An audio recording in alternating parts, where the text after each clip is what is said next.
2 दिवसापूर्वी ईमेल धडकल्या आणि मेलमध्ये क्लिअर लिहिलं होतं की तुमच्या जॉब जी प्रोफाईल आहे त्याच्यावर तुम्ही आता डिसमिस आहात आणि महत्त्वाचं काय तर तुमची नोकरी गेली, यातून हे क्लिअर झालं. हे फक्त भारतात नाही घडलं, हे जगाच्या पाठीवरती घडलं. आणि त्यानंतर चर्चा सुरू झाली की ओरॅकलचा ले ऑफ एक्झॅक्टली कोणत्या बेसिसवर झाला आहे, त्याची कारणं काय आणि महत्त्वाचं काय की ज्या आय टी सेक्टरला ने आपल्याकडे सुद्धा सर्व्हिस सेक्टरमध्ये मोठ्या प्रमाणात गेल्या 20 ते 25 वर्षात ग्रोथ झाली, ज्याने स्टॅबिलिटी असलेल्या नोकऱ्या किंवा भरपूर पगाराच्या नोकऱ्या असं ज्याला म्हटलं जातं, ते सेक्टर इतकं इन्सिक्युअर आणि अचानक इतकं वल्नरेबल का झालं. आणि ह्याच्यापेक्षा महत्त्वाचं फक्त जगाच्या पाठीवर ओरॅकल नाही तर अशा वेगवेगळ्या कंपनीज आहेत इंडियनमध्ये, त्यांचे वेगवेगळे क्लायंट्स आहेत की यासुद्धा आता ले ऑफ करण्याच्या, म्हणजेच आपल्याकडे सुशिक्षितांची बेरोजगारी वाढण्याच्या तयारीत तर आपण नाहीत ना, अशी सगळी आत्ताच्या घडल्या परिस्थिती. आणि अर्थात माझ्यासोबत या सगळ्या गोष्टी होती डिटेलमध्ये बोलण्यासाठी अच्युत गोड बोलेत. महाराष्ट्राला त्यांची नव्याने मला ओळख करून द्यायची गरज यासाठी वाटत नाही की पुस्तकं तर लिहितच असतात ते, पण अपार्ट फ्रॉम दॅट त्यांची व्याख्यानं असतील, भाषणं असतील आणि आय टी सेक्टरपासून, कारण ते स्वतः आय टी आहेत, ते स्वतः सुरुवातीला आय टीमध्ये आय टी केमिकल इंजिनियर आहेत ते स्वतः, ते जुनं झालं. हां, पण ते स्वतः 92 नंतर बहुतेक ना. नाही, मी 32 वर्ष आय टीत काढली, त्याचे 23 वर्ष सीईओ मॅनेजिंग डिरेक्टर होतो आणि हजारो सॉफ्टवेअर इंजिनियर्सच्या कंपन्या चालवल्या, 6 ऑफिसेस अमेरिकेत, 3 युरोप, 2 जपान, ऑस्ट्रेलिया, असं साम्राज्य चालवली. एक्झॅक्ट तिथपासून ते ह्युमन सायकोलॉजी पर्यंत ते सगळ्यावरती लिहितात, अगदी ऑटिझम पासून ते इकॉनॉमिक्स पर्यंत असं सगळ्यावरती लिहितात. मला सगळ्यात समजून घ्यायचं काय जगाच्या वाटेवर चाललंय काय सर? नाही, भयंकर गोंधळ चाललेला आहे. म्हणजे 2 गोष्टी, आपल्या युद्धाचं तर सगळं माहितीच आहे, बरोबर, पण आर्टिफिशियल इंटेलिजन्स हा सुद्धा एक अतिशय महत्त्वाचा एक फॅक्टर जगात अक्षरशः धुमाकूळ घालतो असं म्हणायला हरकत नाही. म्हणजे आत्तापर्यंत AI इतका गोंधळ माजलेला असं वाटलं नव्हतं. 2013 तू आत्ता जे म्हणाल की 2000 सालापासून गेले 20 वर्षात 25 वर्षात आय टीतले जॉब अगदी सिक्युअर होते, लोक म्हणायचे मी आता आय टी होणार, नंतर मग अमेरिकेत जाणार किंवा मग परत आलो तर सुद्धा भारतात ऑन साईट ऑफ शोर आम्ही त्यांनीच चालू केलं सगळं. म्हणजे त्याला बॉडी शॉपिंग म्हणत असत, पण त्याला ऑन साईट सर्व्हिसेस. मग इंटरनेटचं दशक आलं 1990च्या सालात, त्यावेळेला मग आम्ही इथनंच काम करतो म्हणून मग पुणे, हैदराबाद, चेन्नई, बंगलोर सगळी डेटा म्हणजे सॉफ्टवेअर सेंटर्स निर्माण झाली. तर हे सगळं जे ग्रोथ झाली ही सगळी साधारण 1985 नंतर च्या काळामध्ये ते 2000 आत्तापर्यंत. 2013 साली डीप लर्निंग नावाचा प्रकार आला AI मध्ये. तो पण AI चाललेलं होतं, पण त्याला फार कोणी विचार नव्हतं. पण 2013 साली डीप लर्निंग जेव्हा आलं, त्यांनी इमेज रेकग्निशन सुरू केली, तेव्हापासून त्यात आक्रमण झालं. AI असे लोक बोलायला लागले, तरी सुद्धा ते फार बोलत नव्हते. 2017 साली attention is all you need नावाचा एक पेपर लिहिला गेला गुगलमध्ये. शांतपणे तो पेपर होता, पण ओपन AI नावाच्या कंपनी म्हणाला ह्याच्यात आपल्याला नवं काहीतरी निर्माण करता येईल. रिसर्च पेपर येतो, तो रिसर्च पेपर होता. त्यात त्यांनी ट्रान्सफॉर्मर आर्किटेक्चर नावाचं एक आर्किटेक्चर त्यांनी डिस्क्राईब केलं होतं. स्वतः गुगलने त्याच्यावर काम केलं नाही त्या काळात, नंतर आता जेमिनाय वगैरे आलं, बरोबर, पण त्या काळात ते गप्प बसली. त्याचा आता पश्चाताप होत असेल, कारण ओपन AIने त्याच्यावर काम करून इलॉन मस्क आणि सॅम ऑल्टमन यांनी मग ओपन AI पुढे नेली. त्यांच्यात भांडण झाली, मी इलॉन मस्क बाजूला झाला, त्याने आता ग्रॉक काढली वगैरे, हा तो इतिहास सोडून दिला. पण 2017च्या नंतर 22 साली जे GPT सुरू झालं आणि 24 साली GPT-1, GPT-2, GPT-3, 3.5, 4, आता 5 आलेलं आहे. हा प्रवास झाल्यानंतर म्हणजे जेव्हा लोकांना GPT-3 आला ना, तेव्हा लोकांना कळायला लागलं की माणसासारखी काय उत्तर द्यायला लागलेलं आहे. आणि त्यानंतर जो धुमाकूळ झाला की याचा आता सगळ्या क्षेत्रावर परिणाम होणार आहे. आणि म्हणून खडबडून लोक जागे झाले. म्हणजे क्लॉडनी परवा जे एक हे केलं, क्लॉडचं महत्व काय झालं ते सांगून आपण मूळ प्रश्नाकडे येऊ. पण क्लॉडनी काय केलं की त्यांनी जे मॉडेल बनवलं, आतापर्यंत जे मॉडेल आपण कुठलं तरी उत्तरं द्यायची, उत्तर आपल्याला सुधारायला बघायची ह्युमन इंटरॅक्शननी, मग त्याला रिइन्फोर्समेंट आणि अनेक वेगळे शब्द आहेत त्याला, पण रिवॉर्ड पनिशमेंट ते वापरून ते करतात. पण त्याप्रमाणे ते उत्तरं सुधारत जायची. असं करण्याच्या क्लॉडने असं केलं की तो उत्तर स्वतःच तपासतो, स्वतःच सुधारणा घडवतो आणि स्वतः आणखी नवीन मॉडेल तयार करतो, पुन्हा तो तपासतो आणि असं करत करत तो सगळ्यात उत्तम मॉडेल तयार करतो. हे जेव्हा झालं काही, त्यावेळी शेअरचे भाव दुसऱ्या दिवशी जे प्रचंड कोसळले जगामध्ये. बरोबर, ह्याचं कारण आतापर्यंत लोकांना काय वाटत होतं, उत्तर देईल ChatGPT, कुठे प्रोग्राम ChatGPT किंवा तत्सम लार्ज लँग्वेज मॉडेल ज्याला म्हणतो आपण, म्हणजे जेमिनाय असेल किंवा, तर ते उत्तर देईल पण उत्तर परफेक्ट नसेल, माणसाचं काम राहील तरी सुद्धा. आता ह्यांनी माणसाचंच काम राहणार नाही. आणि त्यामुळे प्रोग्रामर्सचं काय करायचं, सॉफ्टवेअर इंजिनियर्सचं काय करायचं, टेस्टरचं काय करायचं, कॉल सेंटरवाल्यांनी काय करायचं, BPO वाल्यांनी काम करायचं, अकाउंटंटनी काय करायचं हे सगळ्या लोकांना अशी धडकी भरली आणि त्यामुळे शेअर्सचे भाव पडले. आणि आता त्यामुळे एआयचं जे हे आहे त्यामुळे जी प्रचंड त्याच्यावर चर्चा चालू, म्हणजे माझी दर महिन्याला 5 भाषणं होतात आणि त्या ठिकाणी हजारो लोक ऐकतात ते, आणि ते सगळे विद्यार्थी आणि शिक्षक आणि पालकांच्या डोळ्यात मला भीती आणि कुतूहल हे दोन्ही गोष्टींचं मिश्रण दिसतं. आता ओरॅकलमध्ये जे झालेलं आहे ते त्याचाच एक भाग आहे, फक्त त्याला एक 2 अंग आहे. एक म्हणजे आर्टिफिशियल इंटेलिजन्स, आता जे सांगितलं की एआय मुळे जॉब खाल्ले जाणं, पण त्यापेक्षा वेगळा आहे बघा. पहिली गोष्ट स्टॅटिस्टिक्स मी सांगतो, त्याच्यात मी लिहून आणलंय. ओरॅकलमध्ये 1.62 लाख लोक काम करतात, त्यातले 18% मी 30,000 लोकांना त्यांनी डच्चू दिलेला आता, त्यातले 12,000 भारतात आहेत. बरोबर. आणि त्यातले पुढच्या आणखी महिन्यात अजून 12,000 कमी करण्याची शक्यता आहे. म्हणजे आणि तू आता सांगितलं त्याप्रमाणे सकाळी 6 वाजता त्यांना ईमेल आला, HR कडनं कुठली हे नाही, त्या स्वतः माणसांच्या मॅनेजर्सना माहीत नाही, आणि त्यांना सांगितलं की आजपासून तुमचं नोकरी गेलेली आहे, लॅपटॉप जमा करा. नाही, नुसतं नाही, त्यांचं कनेक्शन काढली गेली त्यावेळेला. परफेक्ट. सो त्यांना कुठल्याही तऱ्हेचं म्हणजे अक्षरशः गुलामासारखं त्यांनी फक्त तुम्हाला इतक्या 15 इतके पगार देऊ, PF देऊ, ग्रॅच्युटी देऊ, असं काय सिव्हिरन्स पॅकेज म्हणतात, ते पॅकेज त्याच्याच अटी घातल्या की तुम्ही सही केली तर अमुक वगैरे असं. पण त्या सगळ्यानंतर लोकांना धक्का बसला, कारण आणि हे लक्षात ठेव की ह्याच्यामध्ये मिडल मॅनेजर्स आणि सिनियर मॅनेजर्सना जास्त त्यांनी टार्गेट केलेलं आहे. हा, एंट्री लेवल नाही. मग अशी मी सांगितलं की यामुळे क्लॉड जे की एंट्री लेवलचे बरेच जॉब जातील, ते इथे ते मिडल आणि सिनियर लेवलचे त्यांनी जॉब, ज्यांना वर्षाला 50 लाख ते 1 कोटी पगार होते, असे बरेच कॉस्ट कटिंग म्हणतात तेच. तर का केलं ह्याचं एक महत्वाचं तेच कारण. आणि कित्येक कंपन्यांनी, आता फक्त ऑरेकल नाही, त्यांच्या जागी त्यांच्या 15 ते 20% फक्त पगार असलेल्या माणसांना घ्यायला सुरुवात केलेली आहे. त्यांना ट्रेन करून आपण शिकवू. मी आपलं कॉस्ट मुख्य तू म्हणत अगदी बरोबर, कॉस्ट कटिंग हाच त्यातला महत्वाचा भाग आहे. पण नेहमी लक्षात ठेव की लोकांची प्रगती, की लोकांचं सुख किंवा इकॉनॉमीची प्रगती आणि शेअर मार्केट हे नेहमी बऱ्याच वेळ विरुद्ध असतात. ओरॅकलने कॉस्ट कट केल्यानंतर 6% शेअरचे भाव वाढले, ओरॅकलचे भाव वाढले. त्यांना कळलं की अरे पण लक्षात ठेव की ओरॅकल आता का काढलं ह्याची 2 लोकांनी तर्क पहिल्यांदा लावले. एक, त्यांना असं वाटलं की हा एम्प्लॉईजच्या परफॉर्मन्समुळे त्यांना काढलं की काय, ते एम्प्लॉईजच्या परफॉर्मन्सचा काही संबंध नव्हता, नाही, अजिबात नाही. दुसरं, त्यांना असं वाटलं की ओरॅकलचा परफॉर्मन्सच, मी ओरॅकलला आता तोटा होतोय का स्वतः, आर्थिक तसं नाही. कारण ओरॅकलचा रेव्हेन्यू 17.2 बिलियननी वाढला गेल्या वर्षी, तो 22% वाढला. त्याचं नेट इन्कम त्यात आकड्यामध्ये 2 सोर्सेस मध्ये थोडा फरक आहे, पण एका सोर्सप्रमाणे 95% वाढलं, एका सोर्सप्रमाणे आणखी कमी वाढलं, 95% पण एका सोर्सप्रमाणे कमी वाढलं, ते चेक करायला पाहिजे. पण क्लाउड इन्फ्रास्ट्रक्चरचे रेव्हेन्यू ते 43% वाढले. सो ओरॅकलच्या क्लाउड सर्व्हिस मधली पण माणसं कमी केलीत. हो, कमी, ते सांगतो ना आता ते लेआउट. त्यामुळे परफॉर्मन्स ओरॅकलच्या परफॉर्मन्समुळे नाही आणि माणसांच्या पण परफॉर्मन्समुळे नाही. मग हे का केलं ते करण्याचं महत्वाचं मी कारण सांगतो. कारण ओरॅकलने आता आपले फोकस आणि आपली दिशा बदललेली आहे.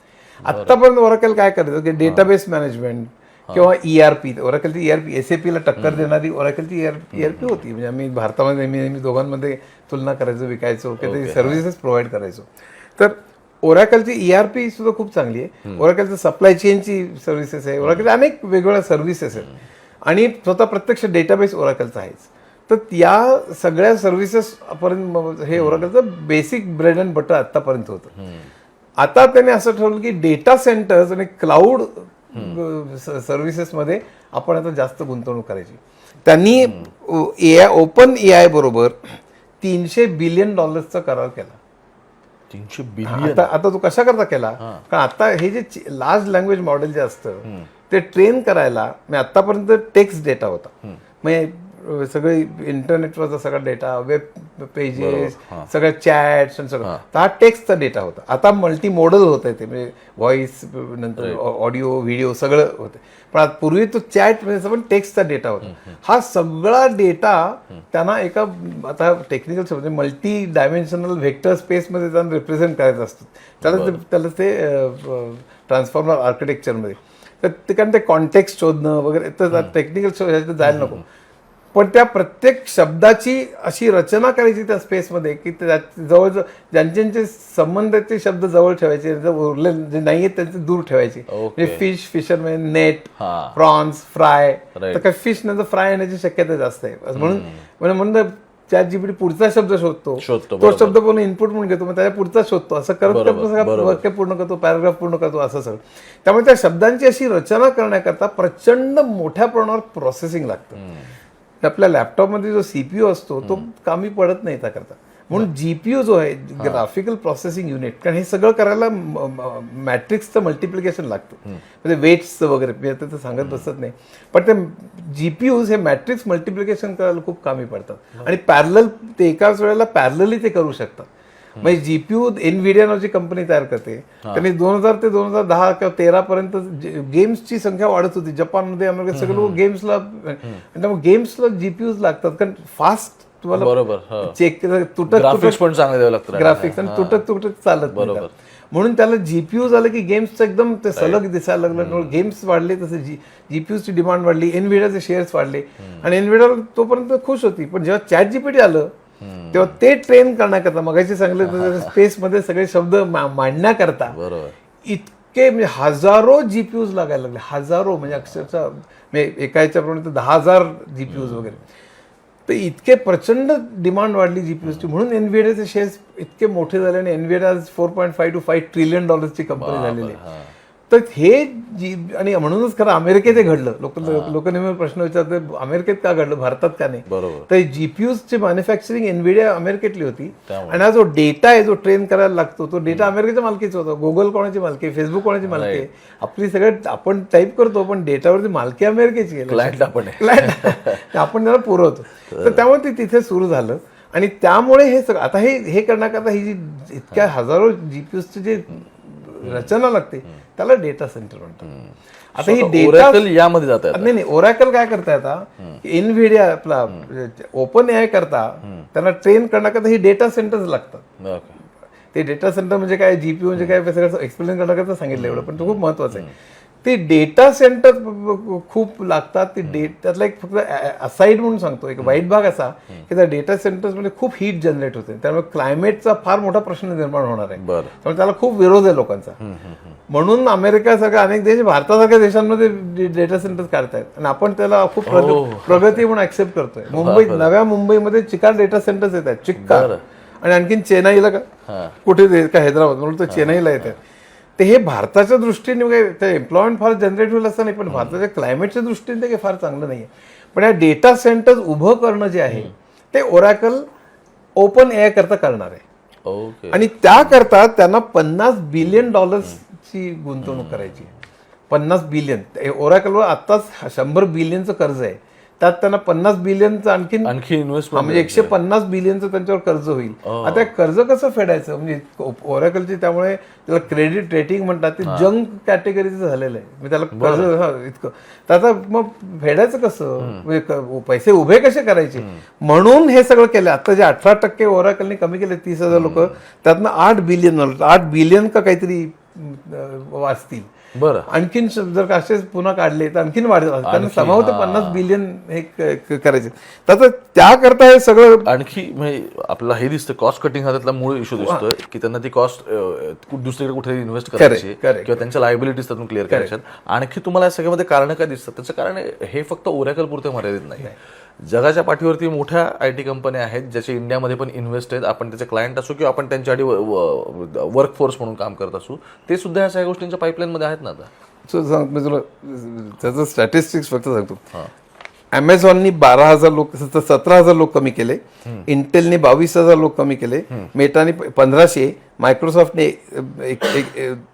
91,000 मला लक्षात नाही, IBMनी 9,000, डेलनी 6,500, गुगलनी 9,200, TCS, इन्फोसिस, विप्रो या सगळ्या भारतीय कंपन्यांनी 80,000, तिघांचे मिळून 80,000 आणि टेक महिंद्राने 12,000.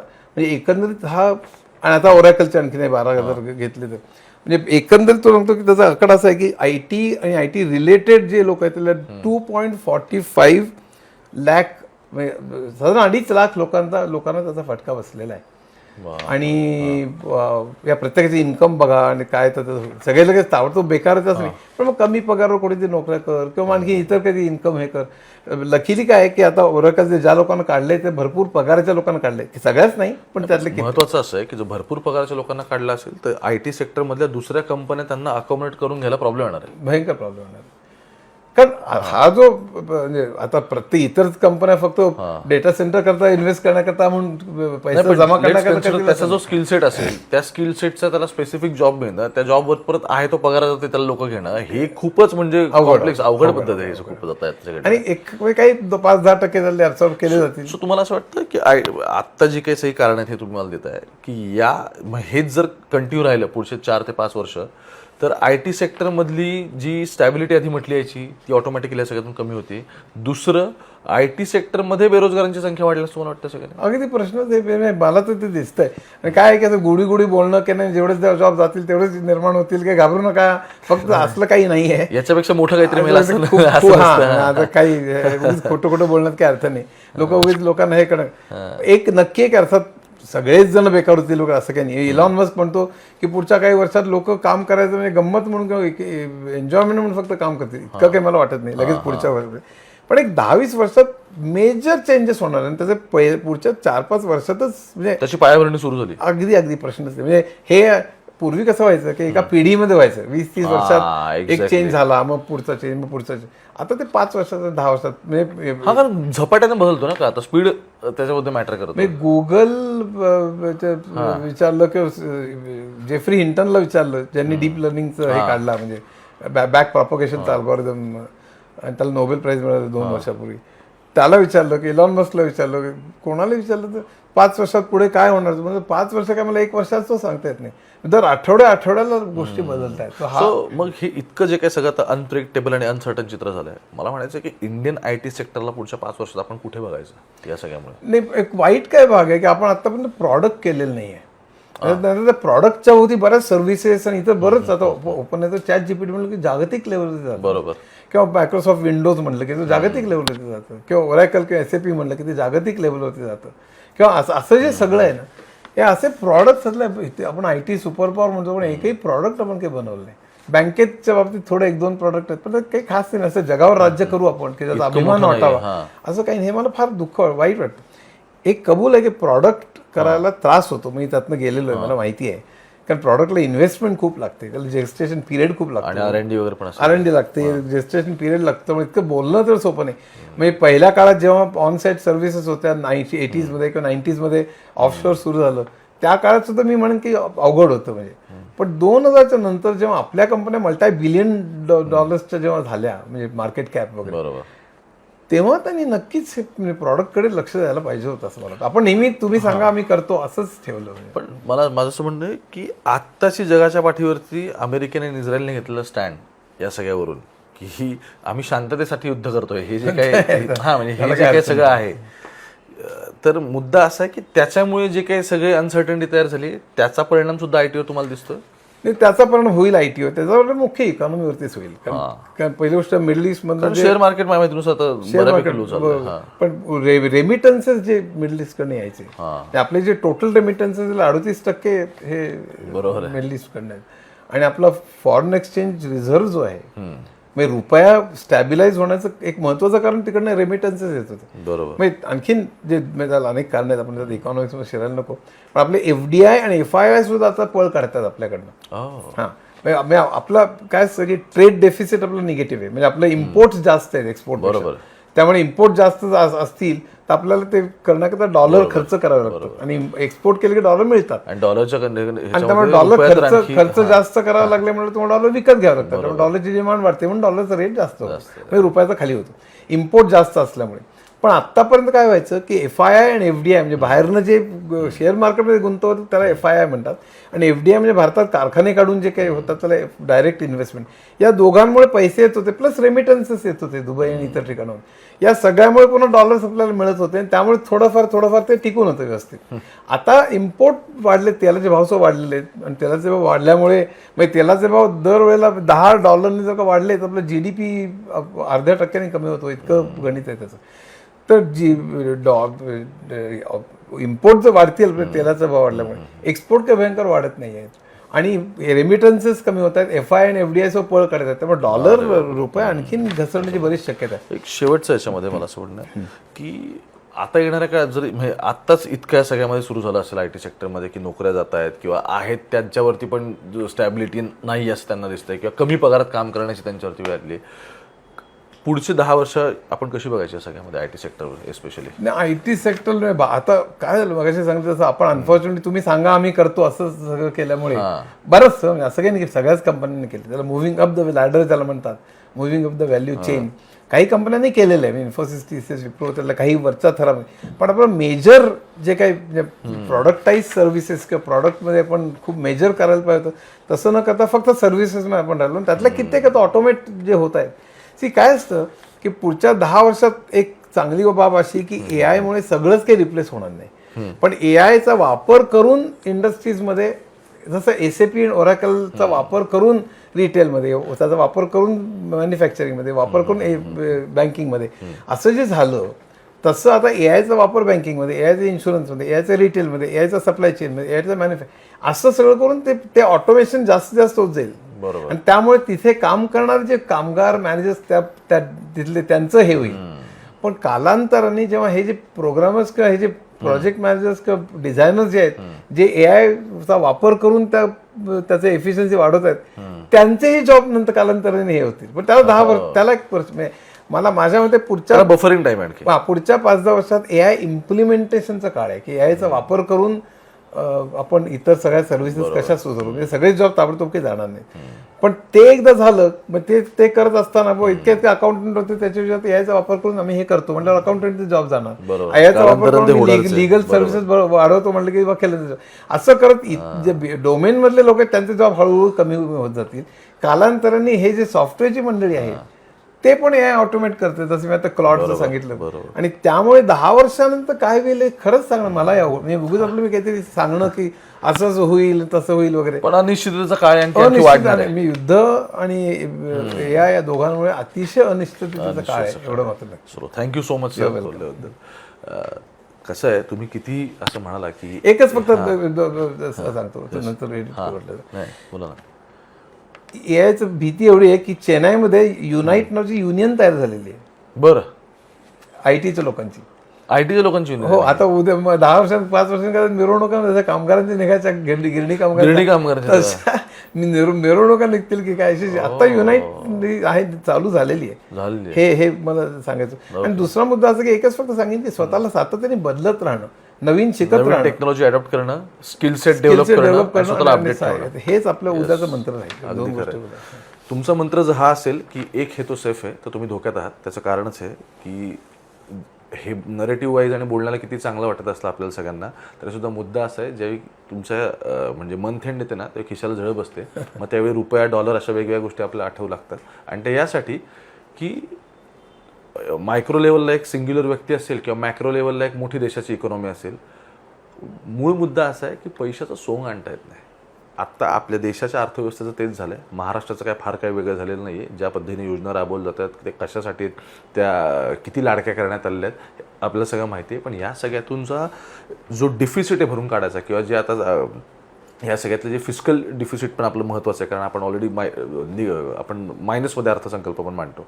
तर मुद्दा असा आहे की हे सगळं भरून काढायचं असेल तर अगदी ग्राउंड लूटपासून त्यासाठी काहीतरी गोष्टी आत्ता रुजवाव्या लागतील जेणेकरून त्याची फळं पुढच्या 10-15 वर्षात मिळतील. आपले राज्यकर्ते खरंच थोडे विजनरी आहेत का हा प्रश्न त्यानिमित्ताने आपल्याला विचारावा लागेल. आता ओरॅकल ह्या सगळ्याचं मला असं वाटतं एक उत्तम उदाहरण आहे की आज काल रात्रीपर्यंत तुम्ही ज्या शांततेने झोपत होता त्याच्या दुसऱ्या दिवशीच्या सकाळपासून तुम्ही ओव्हर थिंकिंग सुरू कराल. त्याचं कारण असं की तुमच्या हातातली नोकरी गेलेली असेल. त्यामुळे रात्र वैराची. बाकी मुंबई तक बघत राहा. कॅमेरा पर्सन गोपाळसोबत मी ओंकार, पुण्यावर.